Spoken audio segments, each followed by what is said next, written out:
कहा अंडा से बच्चा बन गए, कहा फिर कहा एक बच्चा उड़ा फुर, कहा फिर कहा फुर, कहा फिर कहा फुर, कहा फिर कहा फुर, कहा फिर कहा फुर, कहा फिर कहा फुर, कहा फिर कहा फुर, कहा फिर कहा फुर, कहा फिर कहा फुर।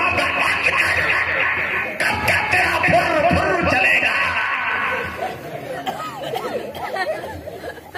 भाई बादशाह ने कहा कब तक तेरा फुर फुर फुर चलेगा?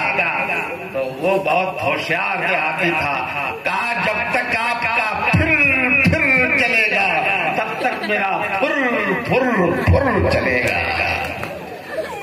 उसी दिन से लोगों की गर्दन बच गई और लोगों की जान महफूज हो गई। समझ रहे हैं?